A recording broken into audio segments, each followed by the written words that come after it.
가이스트리의 새 프로그램 ARP 임상백과 2편 바로 시작하도록 하겠습니다.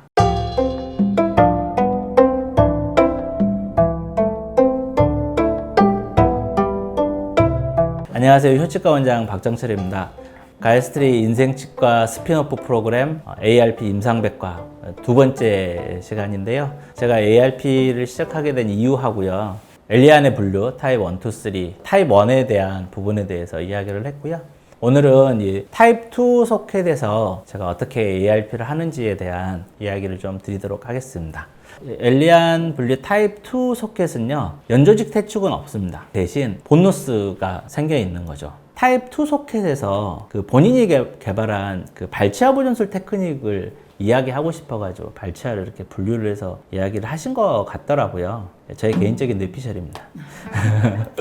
이거는 이제 구기태 교수님께서 발치아 보존술을 이제 분류하셔가지고 이게 굉장히 분류가 잘 돼 있어가지고 많은 이제 외국의 석학들한테도 굉장히 이렇게 좋은 평가를 받으셨던 그런 발치아 분류인 것 같은데요. 이 엘리안 타입 2 소켓하고 이렇게 좀 매칭을 좀 시켜가지고 보면은요, 구기태 교수님 분류에서는 타입 2 소켓, 타입 4 소켓이 엘리안의 이제 타입 2 소켓하고 좀 비슷한데요. 구기태 교수님의 이제 타입 2 소켓은 월이 한쪽에만 소실되어 있는 거고요. 타입 4는 양쪽이 다 보컬, 링구알 뭐 이렇게 양쪽이 다 이제 소실되어 있는 거고요. 그다음에 그 소실된 정도에 따라서 아마 A, B로 중간에 좀 분류를 더 나누신 것 같은데요. 발치를 할 때 어떤 경우가 이렇게 많은지를 퍼센테이지를 하셨더라고요. 문헌에 발표를 하셨었는데 타입 4에서 발치하는 경우가 이게 87%쯤 돼요. 대부분의 경우에 타입 4인 경우, 그러니까 엘리안 분류는 이게 타입 2인 경우, 연조직 퇴축은 없는데 본너스가 심한 경우에 발치하는 경우가 많다라는 거죠. 그래서 이 타입 2하고 타입 4하고 이게 합쳐보면은요, 90%가 넘어요. 그러니까 열의 9은 연조직 퇴축은 없는데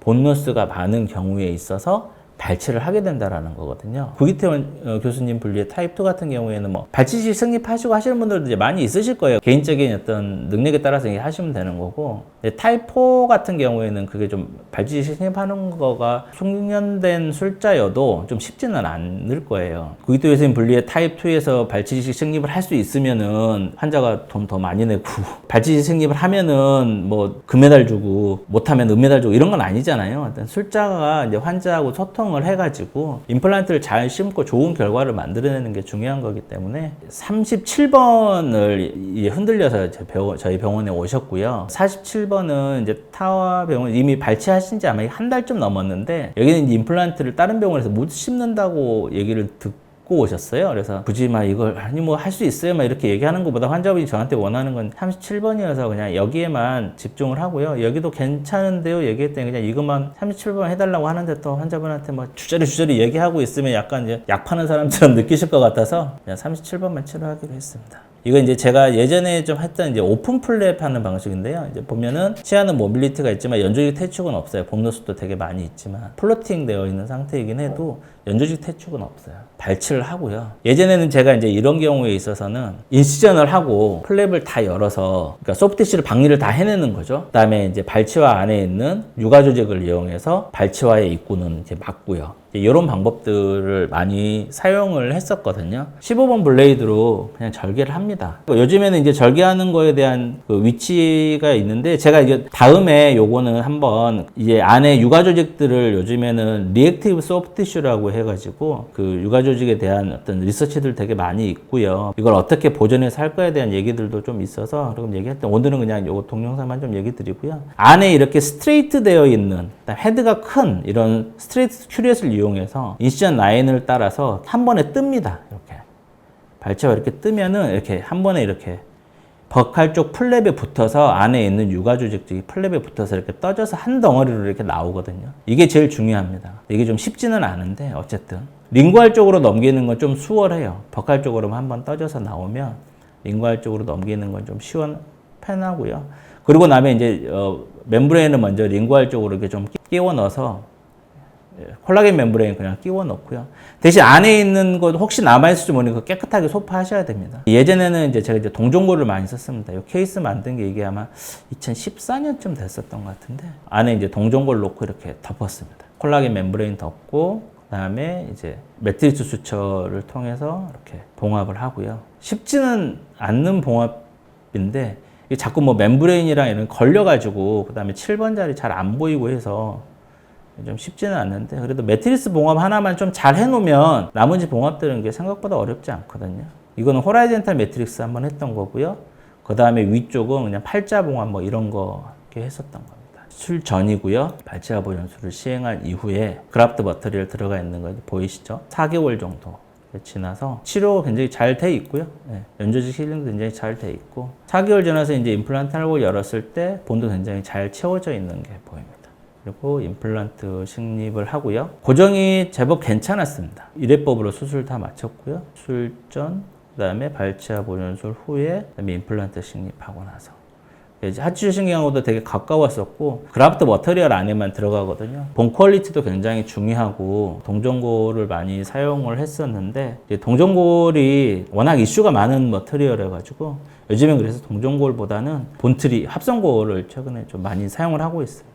본 퀄리티가 떨어진다 이런 거 다 생각하실 수 있기는 하지만 우리가 가야 될 길은 합성고리라고 생각을 해서요. 100점짜리는 아니더라도 점점 우리가 같이 쓰면서 리서치해 가면서 100점짜리를 만들어 가야 될 필요가 있으니까 그래서 이렇게 사용을 하고 있고요. 이렇게 치료 끝내고 한참을 안 오시다가 거의 한 7, 8년? 한 10년 가까이 지나셨나? 재작년쯤에 한번 오셨던 것 같은데 다른 데 치아도 좀 많이 좋지는 않으신데 비용 때문에 뭐 잘 오시진 않으시더라고요. 치료 후에 모습이고요. 연조직 퇴축은 없고 본노스가 심한 경우이기 때문에 일단은 뭘 덮는 거는 편해요. 연조직 퇴축이 없으니까. 이걸 그냥 놔두면은 연조직 볼륨이 훅 꺼지게 되거든요. 빠져나오지 않게 좀 잘 채워놓으면 얘네가 이제 볼륨을 잡아주니까 연조직 퇴축이 없는 거죠. 본 퀄리티는 이제 둘째 문제고 연조직 볼륨이 많이 꺼지지 않으면 우리가 뭘 해도 이렇게 많이 어렵지는 않아지거든요. 그래서 이분 같은 경우는 이제 덤으로 뭐 퀄리티도 좀 좋아져가지고 많이 어려울 수도 있는 케이스인데 그렇게 어렵지 않게 좀 했었던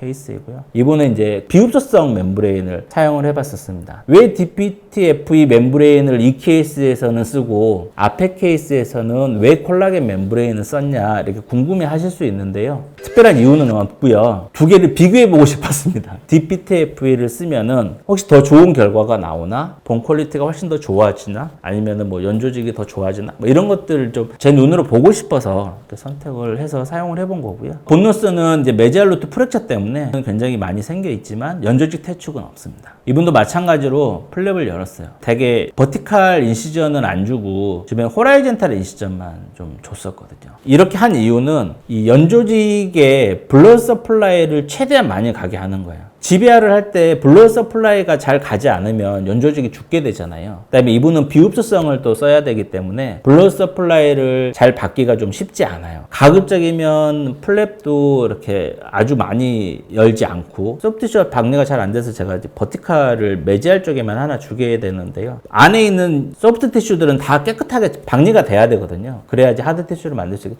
뭐 좀 남았다 그래서 무슨 문제가 되고 그런 정도는 아니지만 그래도 최대한 소프트 티슈들은 다 깨끗하게 박리가 돼야 될 필요가 있습니다. 매지알 쪽이면 버티칼을 하나만 주면 그 소프트 티슈 박리하는 건 좀 굉장히 좀 쉬워지거든요. 양쪽을 주게 되면 블러드 서플라이에 문제가 있을 수 있어서 필요하면 매지알 쪽에만 하나 줍니다. 가급적이면 최대한 그거 버티칼도 주지 않는 방법을 쓰려고 하는데요. 비흡수성 멤브레인 끼워 놓고 그때는 이제 이종고를 사용을 했고요. 여기도 마찬가지로 이렇게 안에 있는 소프트 티슈를 이렇게 조금 같이 뜬 거죠. 같이 떠서 발치화를 유가 조직으로 이렇게 덮어준 거죠. 2주 정도 지나서 스티치아웃 할 때의 모습이고요. 비흡수성 멤브레인을 썼을 경우에는 이제 오픈 멤브레인 테크닉을 이렇게 하는 거죠. 환자분 좀 자주 불러서 드레싱을 좀 해야죠.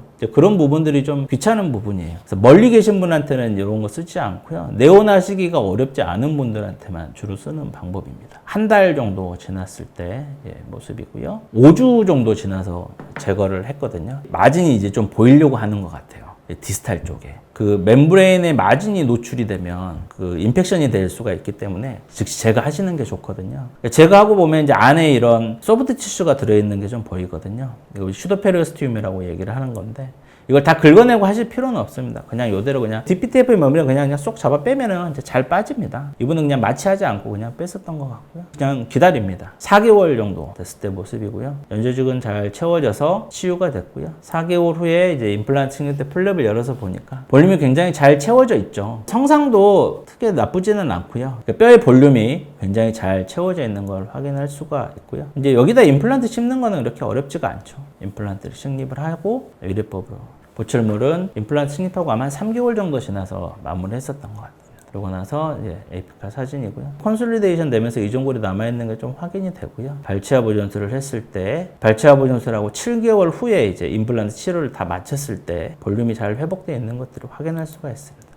발치아 보존술하고 18개월 지났을 때 코티칼 라이닝도 잘 생겨 있고 치유가 잘 되고 있는 거고요. 치료하신 지는 8, 9년 가까이 되시는데요. 큰 불편함 없이 잘 유지가 되고 있습니다. 첫 번째 케이스에서 보여드렸던 콜라겐 멤브레인 쓰는 거하고 비흡수성 멤브레인 쓰는 거하고 보면은 비흡수성이 아무래도 본을 만드는 데 있어서는 훨씬 더 공간을 더 잘 유지하기 때문에 좋은 부분이 있어요. 환자 매니지하고 하는 부분에 있어서 쉽지 않은 부분도 있거든요. 이게 두 가지 이거 조금 비교해서 좀 보면은요. 오픈 힐링이란 용어는 흡수성 멤브레인을 사용했을 때가 오픈 힐링이라고 얘기를 하고요. 비흡수성을 사용을 했을 때 이제 오픈 멤브레인 테크닉이라고 이렇게 이야기를 주로 하시는 것 같아요. 흡수성 멤브레인이 노출이 됐을 때는 멤브레인 위쪽으로 소프트 티슈가 타고 올라오듯이 이렇게 치유가 됩니다. 소프트 티슈의 두께가 더 두꺼워요. 비흡수성을 사용을 하게 되면 소프트 티슈가 멤브레인 아래층에 이렇게 생깁니다. 왜 멤브레인이 노출됐고 그걸 제거를 하고 나면은 상피성 조직이 보이고요. 나중에 이제 치유되면 이렇게 깨끗하게 잘 치유가 되는데 멤브레인 아래쪽으로 이렇게 소프트 티슈가 생기기 때문에 상대적으로 두께는 얇아요. 본의 그 퀄리티가 차이가 그렇게 많이 난다 이렇게 얘기할 수는 없는데 아무튼 그래도 비흡수성을 쓰는 게 볼륨이나 이런 부분에 있어서 흡수성보다 좀 더 많이 생기는 것 같기는 한데 근데 이제 문제는 그거죠. 비흡수성을 썼을 때 계속 매니지먼트를 해야 되고 그 다음에 적절한 시기에 이렇게 제거를 해줘야 되고 감염 관리에 대한 것들을 계속 확인을 해야 되고 환자분 매니지하는 게 좀 쉽지가 않죠. 그래서 콜라겐 멤브레인을 사용하는 경우 그 다음에 오픈 멤브레인 비흡수성 멤브레인을 사용하는 경우에 있어서는 이러한 좀 차이점들이 있다라는 것을 조금 이해를 하시면은 좋을 것 같습니다. 본노스가 한쪽 월이 이제 무너져 있는 경우죠. 양쪽 다 무너진 경우도 있고 한쪽 월이 무너져 있는 경우도 있는데 예전에는 제가 이렇게 플랩을 다 열고 했었는데 최소한 좀 비침습적 방식으로 이렇게 해보려고 노력하는 거죠. 이런 방법들을 하게 된 게 멤브레인 대신에 콜라겐이 들어가 있는 이종골, 바이오스 콜라겐이라는 제품을 이제 제가 사용을 하게 되면서부터 이런 좀 비침습적인 발치아 보존술을 하는 방법들을 사용을 하게 되는 것 같아요. 이분은 이제 버티컬 프랙처가 있고요. 엄청 겁 많으신 아주머니신데 엔도하고 그냥 두신 거예요. 제가 이제 크랙 라인이 있어서 이건 발치를 해야 된다라고 얘기를 했는데 안 아프게만 해달라 그래서 엔도만 하고 크라운을 하지 않았었어요. 크라운을 해도 안 될 만큼의 크랙 라인이 있어서 너무 명확하게 눈에 보이는 그 라인이 이제 결국은 부러져서 이렇게 발치를 하게 되셨는데 본노스가 제법 많이 이게 초진 상태이고 이게 나중에 이제 부러져서 오셨을 때 상태거든요. 이렇게 CT를 봐도 버칼본은 이제 다 없어져 있고 팔라탈도 좀 소실돼 있고 그나마 이분은 이제 septum의 본이 조금 있어서 여기다 임플란트 심고 할 수도 있지만 생각보다 이게 쉽지 않거든요. 그래서 발치아 보존술 그냥 하고 나서 나중에 이제 편하게 임플란트 심으시죠라고 얘기를 해서 일단 발치를 하고 버칼 쪽에는 완전히 월이 다 로스가 있어서 로스 있는 버칼 쪽에는 멤브레인을 하나 끼웠습니다. 콜라겐 멤브레인을. 그러니까 월이 소실이 되어 있으니까 발치아 보존술 할 때 멤브레인을 써야 되냐 말아야 되냐에 대한 얘기 논란들이 이제 많이 있기는 한데요. 써도 된다 안 써도 된다는데 꼭 써야 된다 안 써야 된다라는 그런 기준은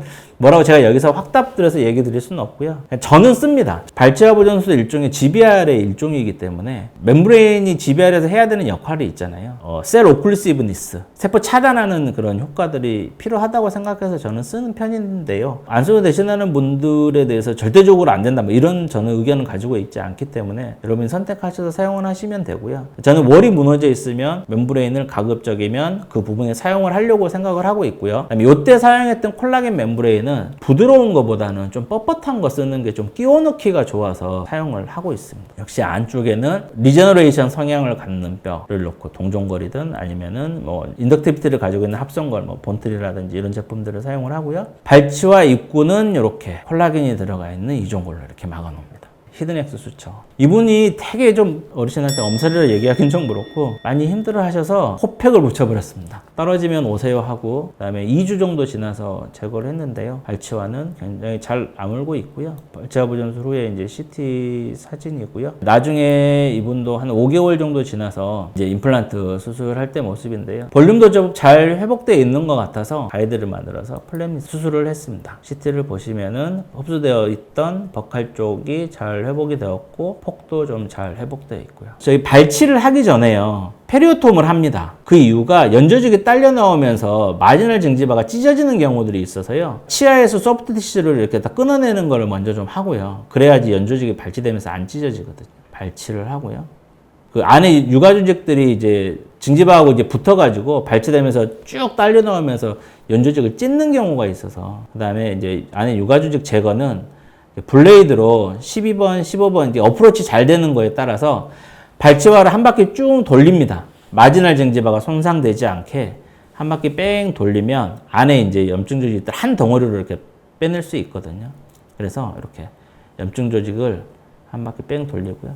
저기 6번 디스탈 쪽에 크리스탈 인시전을 좀 서큘러 인시전을 좀 준 거는요. 멤브레인을 좀 끼워야 되는데 저쪽 월이 무너져 있어서 멤브레인을 좀 끼우려고 하는데 잘 안 들어가더라고요. 그래서 저쪽에 디스탈 쪽에 서큘러 인시전을 줘서 멤브레인 끼우기 편하게 하려고 좀 뻣뻣한 콜라겐 멤브레인을 이용을 해서 월이 무너져 있는 버칼 쪽으로 이렇게 끼우고요. 그러면 이제 공간이 생기죠. 네, 그 공간에 이렇게 안에는 저기 놓고 그쪽에는 콜라겐 들어가 있는 걸 사용을 했습니다. 콜라겐 들어갔었고요. 콜라겐 들어있는 이종 걸 쓰고 그다음에 히든엑스 수처 안에 있는 그라프트 머터리얼 빠져나오기.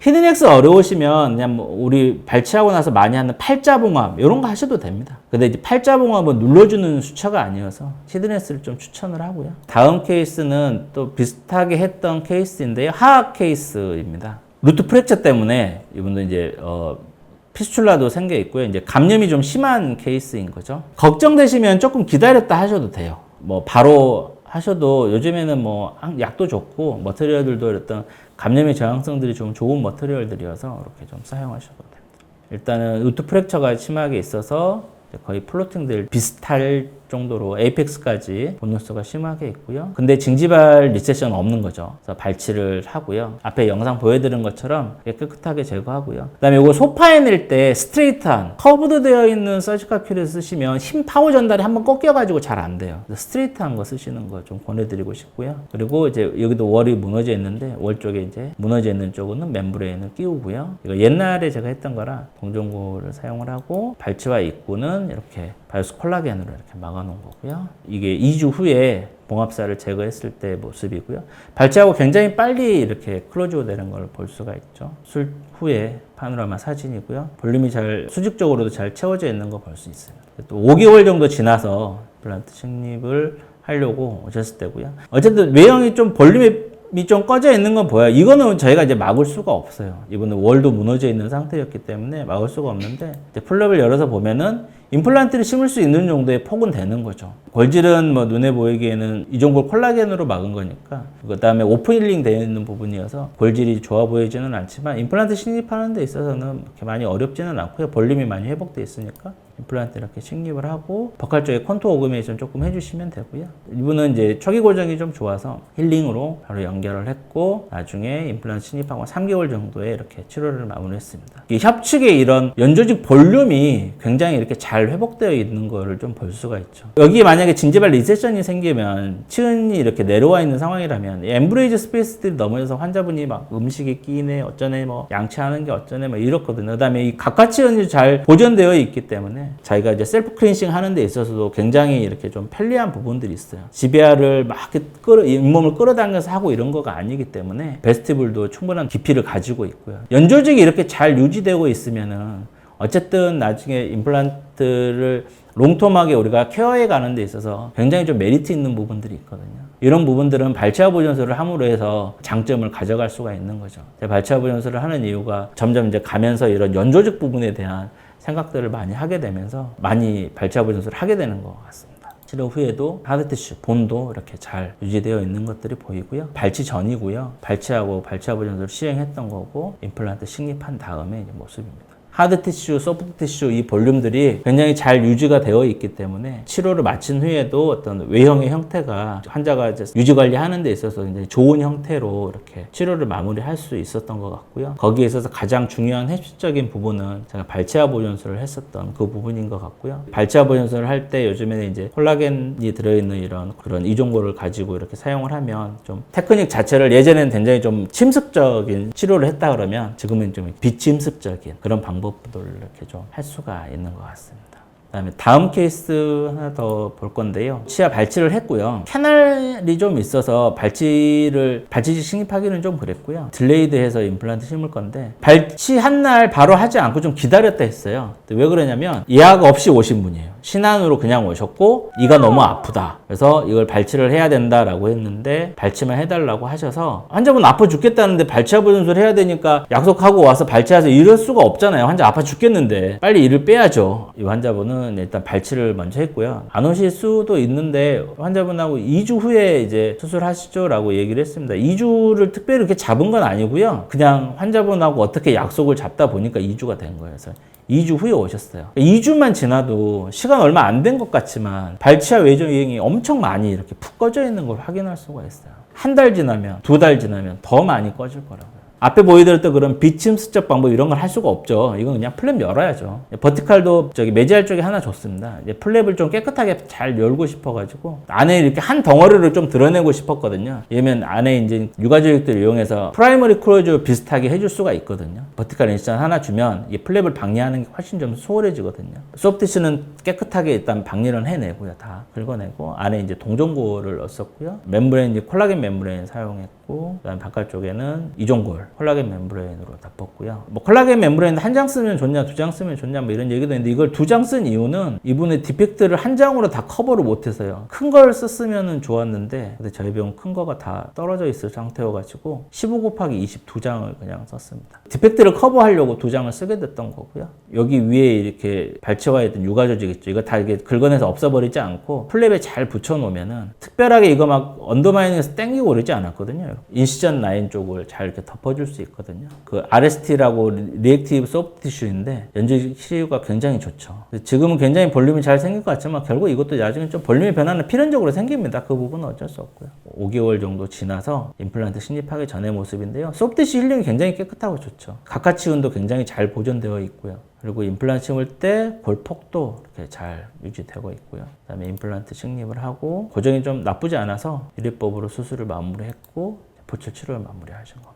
이분도 발치하고 나서 이렇게 소프티슈가 굉장히 수축돼서 이렇게 꺼져 있었는데 발치아 보존술을 통해서 이렇게 회복이 되어 있는 거죠. 발치아 보존술을 언제 할 거냐? 발치한 날 바로 한다고 발치아 보존술은 아니고요. 한 4주에서 6주 정도 이렇게 지나서 하는 것도 괜찮습니다. 4주 정도 지나면 이제 소프티슈가 약간 좀 발치화가 좀 덮이잖아요. 그라프트를 하고 나서 봉합하는 부분에 있어서 좀 편리한 부분이 있는데 오래 기다렸다 하는 거는 좀 좋아하지 않아요. 뼈가 생기는데 굉장히 오랜 시간 걸린다고 생각을 하시는데 그렇진 않거든요. 발치하고 나서 본 필이 되는데 걸리는 시간은 문호마다 약간 차이는 있지만 8주에서 10주예요. 그러니까 뼈가 생길 건 그때 다 생기는 거예요. 그 다음의 과정들은 이게 매추레이션 되는 과정들이거든요. 그러면 오스테오블라스트의 액티비티가 언제 제일 맥시멈이 되느냐? 그게 그때예요. 그게 그때. 그러니까 4주에서 6주 요쯤이 제일 맥시멈이란 말이에요. 근데 그게 지나가면은 오스테오블라스트 액티비티는 떨어지는 거거든요. 그 시간을 그냥 헛되이 보내고 싶지 않은 거죠. 오스테오블라스트 액티비티가 최고인 시점에 그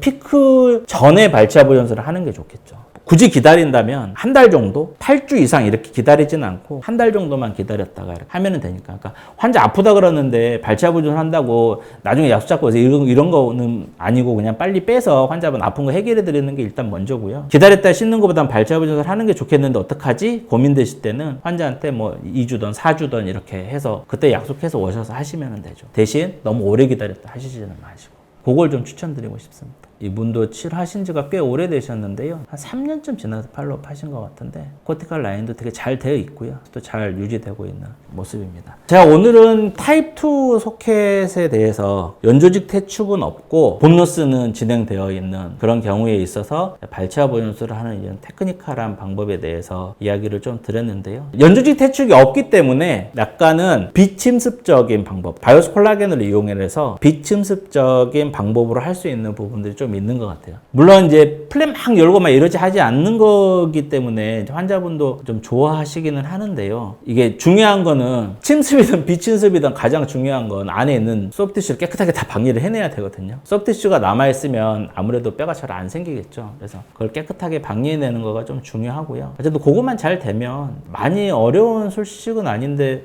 참 쉽죠. 이런 얘기를 하기는 좀 그래서 그렇다고 못할 만큼의 어려운 술식들은 아닌 것 같아서 트라이를 해보시는 것도 괜찮은 것 같습니다. 오늘 그 타입 2 소켓에 대한 이야기는 이제 여기까지 하도록 하고요. 다음에 이야기 드릴 내용은 이제 타입 3 소켓. 연조직 퇴축까지 있는 경우인데요. 이 경우에는 좀 만만치 않은 치료이긴 하지만 그래도 뭐 이것 또한 또 못할 만한 그런 건 아니기 때문에 다음에는 연조직 퇴축을 동반하는 타입 3 소켓에 대해서 이야기를 드리도록 하겠습니다. 지루하실지도 모르는 EBS 강의를 들어주셔서 감사합니다.